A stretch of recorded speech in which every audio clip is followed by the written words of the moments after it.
तो सभी भाइयों एवं बहनों को नमस्कार। स्वागत है आपका आपके अपने चैनल सक्सेस जंक्शन एक कदम सफलता की ओर में। मेरा नाम है अतुल शुक्ला और हम लेकर के आ गए हैं आपके लिए मध्य प्रदेश वन रक्षक, जेल प्रहरी, डिप्टी जेलर, एमपीएसआई इन सभी भर्ती परीक्षाओं की दृष्टि से अति महत्वपूर्ण वीडियो है। आज हम इंग्लिश का प्रैक्टिस सेट नंबर 5 लेकर के आ गए हैं, जिसका टारगेट रहेगा 20/20। 20 प्रश्न आपके सामने आएंगे डिटेल सॉल्यूशन के साथ में, और ये वही प्रश्न है जो एप्टेक ने लेटेस्ट एग्जाम्स में पूछे हैं। जितने भी एग्जाम्स की आंसर की हमारे पास में आई है, जैसे अभी लेटेस्ट एग्जाम हुआ है आपका ग्रुप 1 सब ग्रुप 2 का फरवरी 2026 में, जिसमें इंग्लिश पूछी गई एप्टेक के द्वारा, उनके भी प्रश्नों को आप यहां पर देख रहे होंगे। तो वीडियो को लाइक करके चैनल को सब्सक्राइब कर दीजिए, जिससे आगे आने वाले सारे प्रैक्टिस सेट, सारे mock test time to time आपके पास में पहुंच सके मेरे भाई। ठीक है, आइए शुरुआत करते हैं और देखते हैं आज का पहला प्रश्न।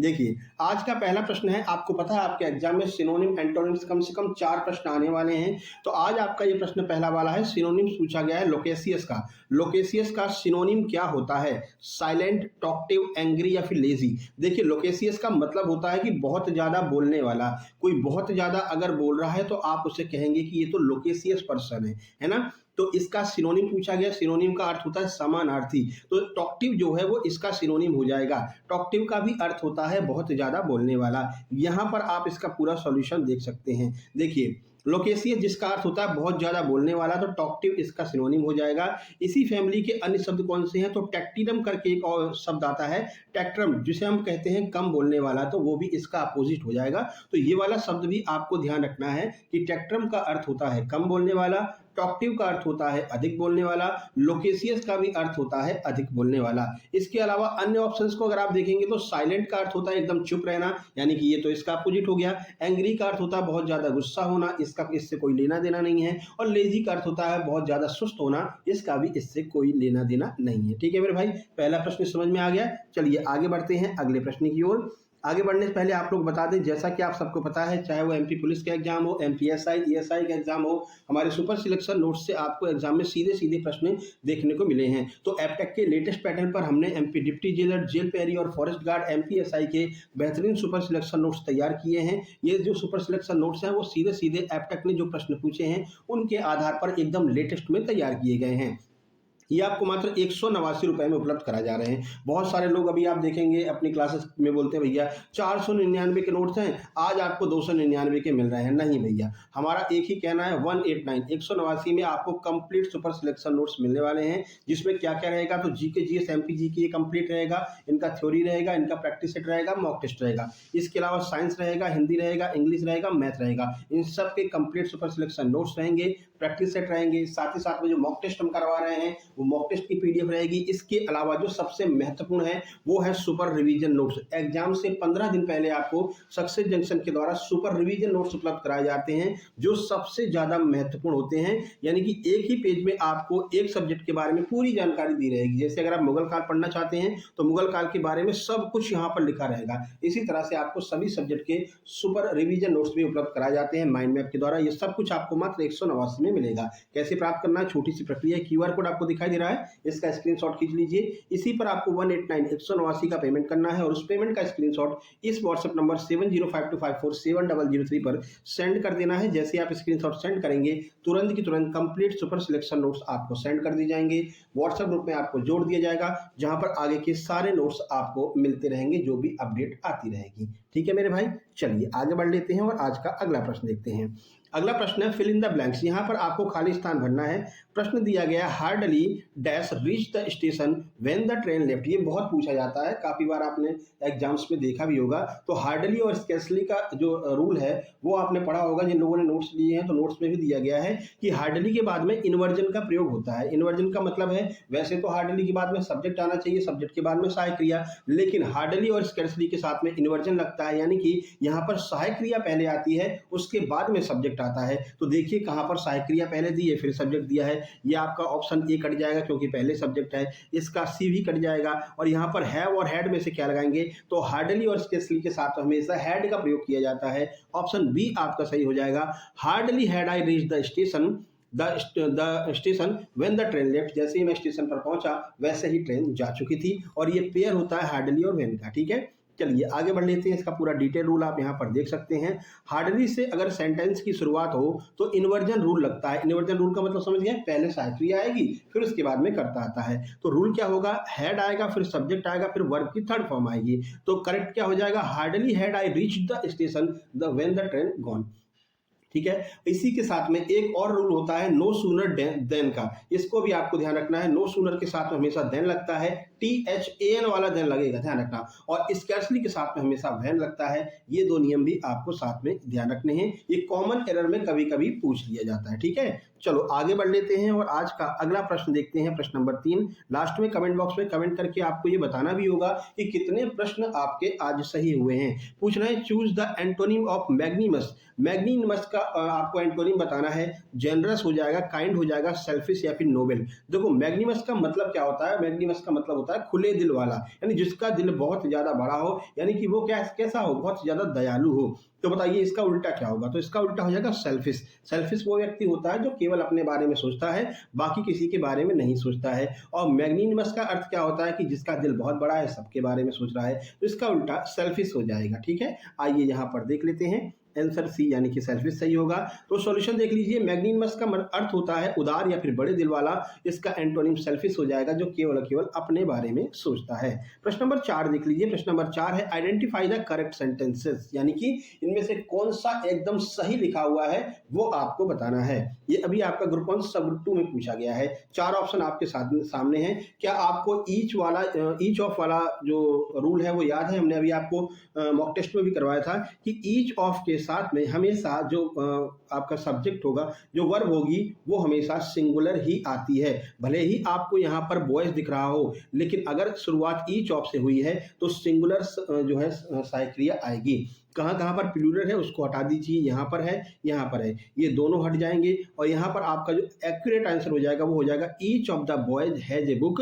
प्रत्येक बॉयज यानी प्रत्येक लड़के के पास में एक किताब थी। ठीक है, देख लीजिए यहाँ पर एस लगा हुआ है, इस वजह से ये भी हट जाएगा। एक बुक की बात की जा रही है, तो यहाँ पर आपका ऑप्शन नंबर बी सही हो जाएगा। ठीक है, तो ईच हमेशा सिंगुलर जो है साइक्रिया को लेता है। तो रूल क्या होता है, एग्जैक्ट जो रूल होता है वो होता है ईच, एवरीवन और समवन। ये तीनों जहां पर भी आपको देखने को मिल जाए, हमेशा सिंगुलर वर्ब का ये यूज करेंगे। ठीक है, ये आपको ध्यान रखना है। चलिए आगे बढ़ लेते हैं। अगला प्रश्न क्वेश्चन नंबर 5 आपके सामने है। एफीमेरल का आपको क्या बताना है, करेक्ट मीनिंग। एफीमेरल की करेक्ट मीनिंग आपको बतानी है कि एफीमेरल का अर्थ क्या होता है। एफीमेरल का अर्थ होता है भैया जो बहुत कम समय तक जीवित रहे। जैसे कि आप पहले अगर जो लोग मतलब देखे होंगे, पहले एक वोडाफोन का प्रचार आता था, उसमें एक कीड़ा होता था, है ना। वो कौन सा कीड़ा होता था, तो वो ऐसा कीड़ा था जो एक मतलब आज रात में जन्म लेगा, खूब मन भर के जिएगा और सुबह वो मर जाता है। इसको हम अपने गांव में क्या कहते हैं, उसको पाखी करके कहते हैं, क्या बोलते हैं, जो लाइट वाले जो कीड़े होते हैं ना, मतलब कि जैसे पानी बरसा तो पानी बरसने के बाद में वो आ जाते हैं और सुबह देखो तो उनके पंख पड़े रहते हैं ना। तो वो जो कीड़े होते हैं वो केवल एक दिन की उनकी जिंदगी होती है, एक रात की जिंदगी होती है, और वो आते हैं, उसके बाद में सुबह आपको उनके पंख देखने को मिल जाते हैं। वो मतलब जितना भी टाइम उनके पास में होता है वो उसको बड़े आसानी से, आराम से, मौज से जीते हैं। तो एफीमेरल का अर्थ होता है कम समय तक जीने वाला। ऑप्शन बी आपका सही हो जाएगा, शॉर्ट लिव। परमानेंट का अर्थ आप जानते ही, परमानेंट का अर्थ होता है कि जो हमेशा रहे। ठीक है, शॉर्ट लिव का अर्थ हो जाएगा कम समय तक जीने वाला। स्ट्रॉन्ग का अर्थ हो जाता है मजबूत, और स्लो का अर्थ हो जाता है बहुत धीमा। तो शॉर्ट लिव जो है वो इसका बिल्कुल सही आंसर हो जाएगा। यहाँ पर आप देख सकते हैं एफीमेरल का अर्थ है बहुत कम समय तक रहने वाला। अपोजिट हो जाएगा इसका इटर्नल या फिर परमानेंट, जो हमेशा रहे, वो इसका अपोजिट हो जाएगा। अक्सर नेचुरल रिलेटेड पैसेज में आता है, जैसे ये आपको पैसेज में भी देखने को मिल जाएगा, है ना। जैसे नेचर से रिलेटेड कोई पैसेज अगर आपको देखने को मिले तो वहां पर ये शब्द देखने को मिलता है। तो उससे क्या है कि आप उस पैसेज का सार निकाल सकते हैं कि क्या कहा जा रहा है ना। तो ये शब्द आपके लिए महत्वपूर्ण है, इसको आपको ध्यान रखना है। एफीमेरल का अर्थ होता है शॉर्ट लिव्ड, कम समय तक जीने वाला। प्रश्न नंबर 6 की ओर चलते हैं। बताइए, ये तो आपने कई बार पढ़ रखा है। ही इज सीनियर डैश मी, वो मुझसे सीनियर है। अब यहाँ पर किसका प्रयोग करेंगे आप बताइए। प्रीपोजिशन है, देन लगाएंगे, टू लगाएंगे, फ्रॉम लगाएंगे, विद लगाएंगे। तो हमने आपको मॉक टेस्ट में ही बताया था, कहीं पर भी सीनियर, जूनियर यानी कि IOR अगर देखने को मिल रहा है तो यहाँ पर हमेशा टू का इस्तेमाल किया जाएगा। तो he is senior to me. ठीक है, ऑप्शन नंबर बी बिल्कुल सही आंसर हो जाएगा। जैसे जूनियर हो, सुपीरियर हो, इन्फीरियर हो, इन सब के साथ में हमेशा टू का प्रयोग करते हैं, कभी भी देन का प्रयोग नहीं किया जाता है, आपको ध्यान रखना है। चलिए आगे बढ़ लेते हैं। ये रहा प्रश्न नंबर 7। पैसिव, आपको पैसिव वॉइस में कन्वर्ट करना है। प्रश्न दिया हुआ है people speak English all over the world. जो पीपुल लोग हैं वो सब मतलब पूरे वर्ल्ड में वो इंग्लिश बोलते हैं। पैसिव में इसको चेंज करना है। पैसिव का नियम क्या है, ये आप क्या है, ये पीपल जो है वो बहुवचन है और ये स्पीक लिखा हुआ है, यानी कि ये तो भैया प्रेजेंट इंडेफिनिट का बन रहा है, क्योंकि प्रेजेंट इंडेफिनिट में ही बहुवचन कर्ता के साथ में कुछ नहीं लगाते हैं और एक वचन कर्ता के साथ में एस है, ये लगाते हैं। अब जो प्रेजेंट इंडेफिनिट होगा वो किस में चेंज हो जाएगा, तो वो प्रेजेंट वो पास्ट जो है आपका प्रेजेंट कंटिन्यूअस में चेंज हो जाएगा, है ना। पास्ट कंटिन्यूअस में इनडायरेक्ट में होता है तो वो पास्ट में हो जाता है, यहाँ पर आपका प्रेजेंट कंटिन्यूअस में चेंज होगा। अब प्रेजेंट कंटिन्यूअस की सहायक क्रिया कहाँ पर दी गई है वो आप लोग देख लीजिए। यहाँ पर तो वॉच दिया है, ये तो पास्ट कंटिन्यूअस हो गया, ये गलत हो जाएगा।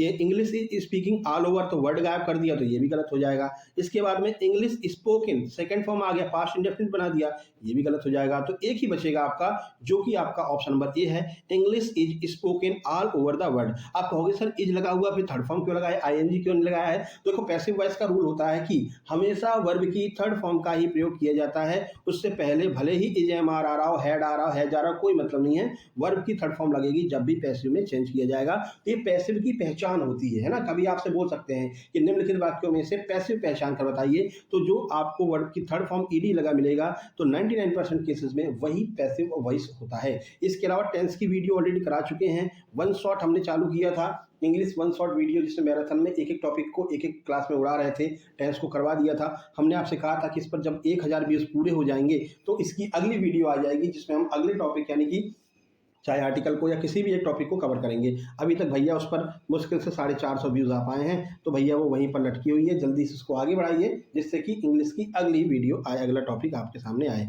टेंस को अच्छे से पढ़ लेना, सारे नियम हमने करा दिए हैं ट्रिक के माध्यम से, आप वहाँ पर जा करके देख सकते हैं। ये रहा आपका पूरा सॉल्यूशन। प्रेजेंट सिंपल में अगर दिया हो तो ये कन्वर्ट किस में होगा, is am are plus verb की थर्ड फॉर्म में ये कन्वर्ट हो जाएगा। ठीक है, चलो आगे बढ़ लेते हैं और प्रश्न नंबर 8 देखते हैं। प्रश्न नंबर 8 है सिनोनिम ऑफ कैंडिड। ये कैंडिड बहुत पूछा जाता है, बहुत ज़्यादा पूछा जाता है। तो कैंडिड का अर्थ होता है स्पष्ट बोलने वाला या फिर बेबाकी से बोलने वाला, जो अपनी बात को बिल्कुल साफ साफ सीधा सीधा मुंह पर कह देता है। क्या होगा इसका, ऑनेस्ट हो जाएगा, क्लेवर हो जाएगा, एंग्री हो जाएगा, वीक हो जाएगा। सिनोनिम पूछा गया है, तो सिनोनिम क्या होगा, जो स्पष्ट बोलता हो। तो हॉनेस्ट जो होता है, जो ऑनेस्ट होता है, मतलब कोई भी बात आपके सामने स्पष्ट बोल देगा। तो ऑप्शन ए आपका जो है वो बिल्कुल सही हो जाएगा। ठीक है, तो स्पष्ट या फिर ईमानदार बोलने वाला। फॉर्मल राइटिंग में कैंडिड ऑप्शन बहुत कॉमन फ्रेज है, ये बहुत बार पूछा जाता है एप्टेक के द्वारा भी और एसएससी के एग्जाम्स में भी बहुत पूछते हैं इसको। चलिए आगे बढ़ते हैं। प्रश्न नंबर 9 आपके सामने है, बताइए ही prevented me dash going there. यहाँ पर आपको fill in the blank, blank को फिल करना है। बताइए क्या होगा। प्रिवेंटेड का अर्थ होता है रोकना, तो जहां पर भी प्रिवेंटेड लगा हो तो प्रिवेंटेड अपने साथ में हमेशा फ्रॉम का प्रयोग करेगा। ठीक है, तो सही आंसर आपका हो जाएगा ऑप्शन नंबर बी, फ्रॉम यहाँ पर यूज किया जाएगा। तो प्रिवेंट का जो है आपको रूल ध्यान रखना है, ये इसका स्पेशल अपना खुद का होता है। तो प्रिवेंट के साथ में ऑब्जेक्ट लगेगा और उसके बाद में फ्रॉम का यूज करेगा। तो ध्यान रखना, प्रिवेंट के साथ में हमेशा फ्रॉम का प्रयोग किया जाता है। तो देखिए और कौन कौन से हैं, तो देखो स्टॉप लिखा हो, कहीं पर प्रिवेंट लिखा हो, रिस्ट्रिक्ट लिखा हो, इसके साथ में हमेशा फ्रॉम का यूज किया जाता है। प्रश्न नंबर 10 देखिए, choose the correct spelling. Correct spelling आपको यहाँ पर बताना है, कॉन्साइंस की करेक्ट स्पेलिंग क्या हो जाएगी। 4 ऑप्शन आपके सामने हैं, आइए देख लेते हैं आंसर। ऑप्शन नंबर ए इसका बिल्कुल सही हो जाएगा। इसको याद रखने की ट्रिक क्या है, कौन अलग कर दो और फिर साइंस की स्पेलिंग लिख दो, SCIENCE, ये आपका बिल्कुल एक्यूरेट हो जाएगा। ऑप्शन नंबर ए आपका बिल्कुल सही दिया गया है। आइए आगे बढ़ लेते हैं। कॉन्साइंस का अर्थ होता है अंतरात्मा की आवाज़ या फिर अंतरात्मा से कोई बात कहना। ट्रिक भी हमने यहाँ पर आपको बता दी है। चलिए अगला प्रश्न देखते हैं। प्रश्न नंबर 11 है, बताइए एंटोनिम ऑफ ऑब्सक्योर। ऑब्सक्योर का एंटोनिम क्या होगा ये बताइए।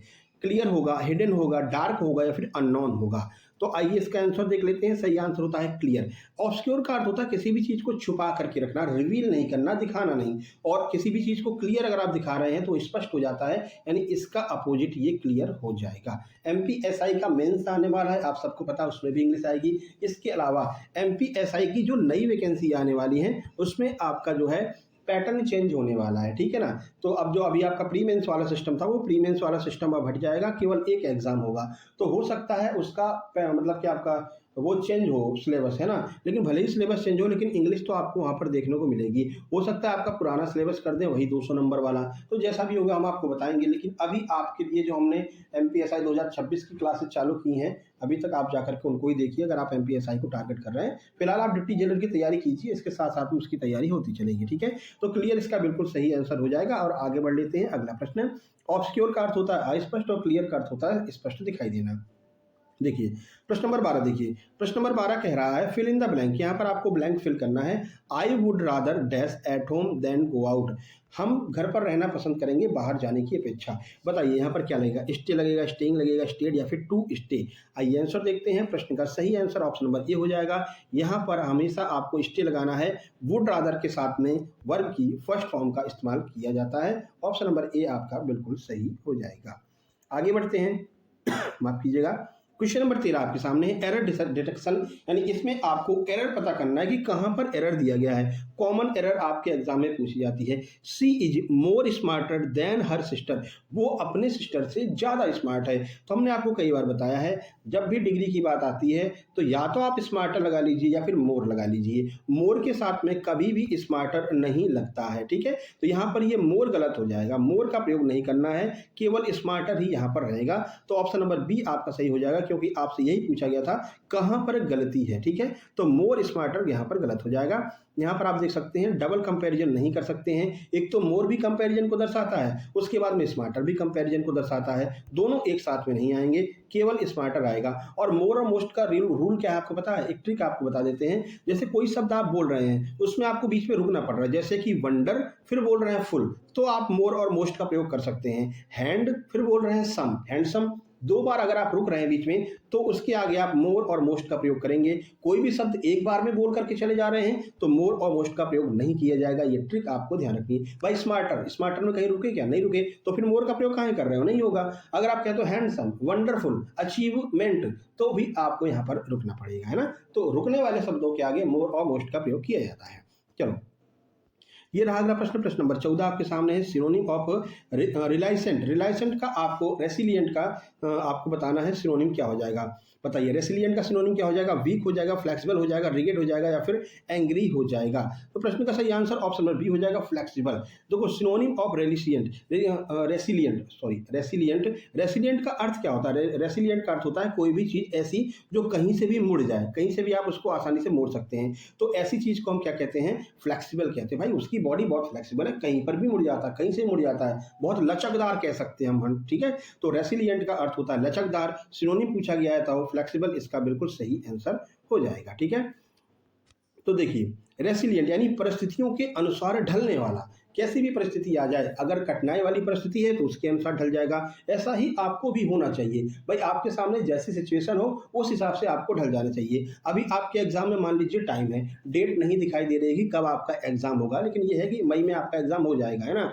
तो अब ऐसा मत करना कि तैयारी छोड़ करके आराम से बैठ जाओ, नहीं। अगर टाइम मिला तो उसको और भी अच्छी तैयारी करो। देखो जो सिलेक्शन लेने वाले होंगे, जो टॉपर होंगे, जिनको हाँ ये विश्वास होगा कि हम सिलेक्शन ले लेंगे, वो पढ़ाई कर रहे होंगे, उन्होंने पढ़ाई को छोड़ा नहीं होगा, है ना, कि अभी डेट नहीं है तो आराम से मौज करते हैं। ऐसा बिल्कुल भी नहीं करना है, क्योंकि इसके साथ साथ में अब आपको एमपी पुलिस की वैकेंसी मिलने वाली है, MPSI भी आ जाएगी, आपकी डिप्टी जेल लगी हुई है। एक बार आप बढ़िया से प्रैक्टिस कर लीजिए, इन सारे एग्जाम को आप आसानी से क्रैक कर लेंगे, ठीक है। चलो आगे बढ़ लेते हैं और अगला प्रश्न देखते हैं।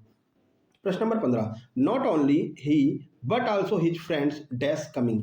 ना केवल वो बल्कि उसके मित्र भी आ रहे हैं। अब बताइए यहाँ पर क्या लगेगा। तो अगर शुरुआत नॉट ओनली से हुई हो तो यहाँ पर जो भी आपकी वो आएगी, वर्ब आएगी, वो हमेशा अपने नियरेस्ट के अकॉर्डिंग आती है। तो उसके नियरेस्ट में जो भी लिखा हो, चाहे अगर सिंगुलर लिखा होगा तो सिंगुलर वर्ब आएगी, प्लूरल लिखा होगा तो प्लूरल वर्ब आएगी। बताइए क्या लिखा हुआ है? His friends. फ्रेंड्स क्या है? बहुवचन है। तो इस वजह से यहाँ पर आप प्रयोग करेंगे किसका? आर का प्रयोग यहाँ पर करेंगे। बहुवचन ही सहायक क्रिया आएगी। बाकी तीनों आप देख सकते हैं सिंगुलर दी गई है तो तीनों काट देंगे, आर आपका बिल्कुल सही हो जाएगा। नॉट ओनली ही, ना केवल वो, but also his friends coming, बल्कि उसके मित्र भी साथ में आ रहे हैं। तो नॉट ओनली के साथ में ध्यान रखना, अपने नियरेस्ट के अकॉर्डिंग वो जो है क्या लेती है? सहायक क्रिया लेती है। यहाँ पर पूरा सॉल्यूशन आपको दिया गया है। यही आपको काम कहाँ पर देखने को मिलेगा, आइदर और नाइदर नॉर वाले में भी देखने को मिलेगा। सेम रूल यही मिलता है, आइदर से अगर शुरुआत हो रही हो तो वो भी जो साइक्रिया लेगा वो अपने नियरेस्ट के अकॉर्डिंग लेगा, नाइदर से शुरुआत हो रही हो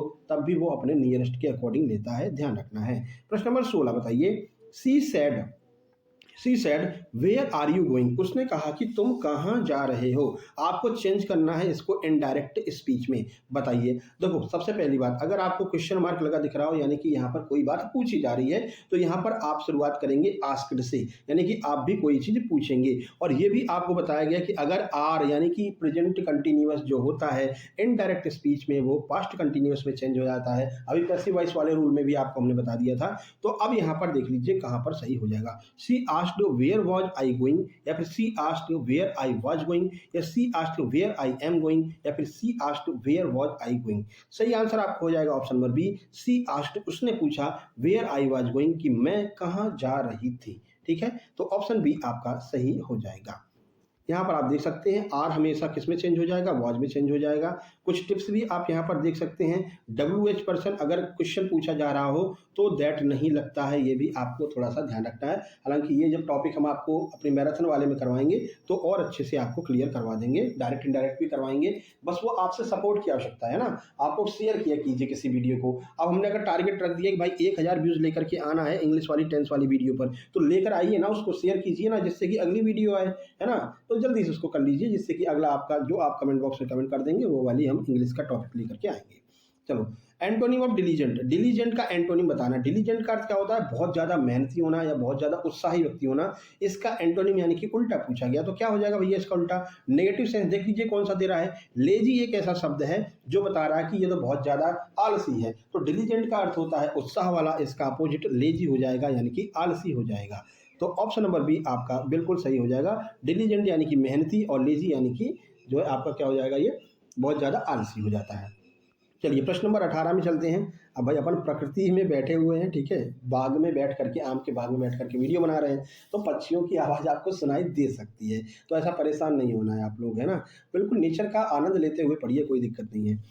फिल इन द ब्लैंक, यहाँ पर आपको ब्लैंक फिल करना है। बताइए, he has been ill dash Monday, वो मंडे से बीमार है। क्या लगाएंगे यहाँ पर, फॉर लगाएंगे, सिंस लगाएंगे, फ्रॉम लगाएंगे, बाय लगाएंगे। अब जिन लोगों ने टेंस वाली वीडियो अच्छे से देखी होगी वो ट्रिक आपको याद होगी कि कहीं पर भी अगर ऐसी कोई पॉइंट ऑफ टाइम दिया गया हो, नाम दिया गया हो, घड़ी का समय दिया गया हो, तो उसके साथ में हमेशा सिंस का प्रयोग करते हैं। मंडे एक एग्जैक्ट टाइम बता दिया कि वो सोमवार से भैया बीमार है, तो हम यहाँ पर सिंस का प्रयोग करेंगे। ऑप्शन डी इसका सही आंसर हो जाएगा।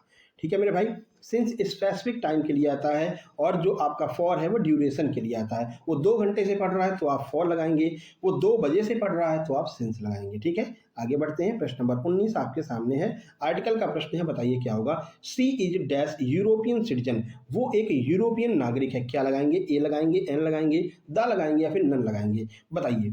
तो देखो हमने आपको बताया था कि जब भी आपसे आर्टिकल के बारे में पूछा जाए तो एक रूल याद रखिए, आपका 99% पूछा जाता है कि भाई वो लिख करके देख लीजिए। हिंदी में यूरोपियन बोल रहा है ना, तो यूरोपियन लिख के देख लो, यूरोपियन। अब आप ये बताओ शुरुआत किससे हो रही है। सर शुरुआत तो व्यंजन से हो रही है, क्योंकि या जो होता है वो व्यंजन होता है, और जहां पर भी व्यंजन से शुरुआत हो आप हमेशा ए का प्रयोग करेंगे। तो इसका सही आंसर हो जाएगा ऑप्शन नंबर ए। भले ही इसकी इंग्लिश की शुरुआत आपकी कौन से वोवेल से हो रही हो, लेकिन ध्यान रखना हिंदी में और बोलते वक्त क्या बोलते हैं उसके अकॉर्डिंग रूल फॉलो होगा। लिख करके तुरंत आप देखेंगे यूरोपियन, यानी कि यहाँ पर भले ही ई आ रहा हो लेकिन आपको ए का प्रयोग करना रहेगा। ये रहा पूरा सॉल्यूशन, आप देख सकते हैं। अब आगे बढ़ लेते हैं, प्रश्न नंबर 20 देखते हैं। मीनिंग ऑफ प्रैग्मेटिक, प्रैग्मेटिक का क्या अर्थ होगा ये आपको बताना है। तो बताइए प्रैग्मेटिक का क्या अर्थ होता है। प्रैग्मेटिक का अर्थ होता है कोई भी चीज़ प्रैक्टिकली होना, यानी कोई भी चीज़ आपके सामने अगर हो रही हो तो हम उसको कहते हैं प्रैग्मेटिक। ठीक है, तो प्रैग्मेटिक का अर्थ हो जाएगा प्रैक्टिकल। यहाँ पर आप सॉल्यूशन देख सकते हैं। प्रैग्मेटिक यानी कि व्यवहारिक होना। इजी डिस्क्रिप्टिव में ये वर्ड हाई लेवल वोकैबुलरी में माना जाता है। तो डिस्क्रिप्टिव अगर आपके सामने आएगा तो ये प्रैग्मेटिक आपसे पूछा जाएगा पैसेज के अंदर, तो ये भी आपको ध्यान रखना है। एग्जाम फैक्ट भी हम आपको साथ में बताते चलते हैं। ठीक है, तो ये आज के 20 प्रश्न है। कितने प्रश्न सही रखे, सही निकले आप बता दीजिए। दीजिएगा। अब आपको बता दें, जिन लोगों ने सुपर सिलेक्शन नोट्स लिए थे एमपी पुलिस भर्ती के, आप देख सकते हैं सर 85 नंबर इनके आए, खुद इन्होंने बताया है। धन्यवाद सर, आपने बहुत अच्छा पढ़ाया, एमपी तो पूरी की पूरी फंसी थी, ठीक है। और इन्होंने अपना स्कोर भी हमारे साथ में शेयर किया था। फिजिकल भी इनका 80 नंबर का गया, इनका फाइनली सिलेक्शन हो जाएगा। एक भाई साहब अभी यहाँ पर सिलेक्ट हुए हैं, आप देख सकते हैं। वेरी नाइस क्लास सर जी, आपके एनालिसिस वीडियो देखने से एमपी पुलिस में बहुत हेल्प हुई। एमपी पुलिस में 84 नंबर इनके आए थे।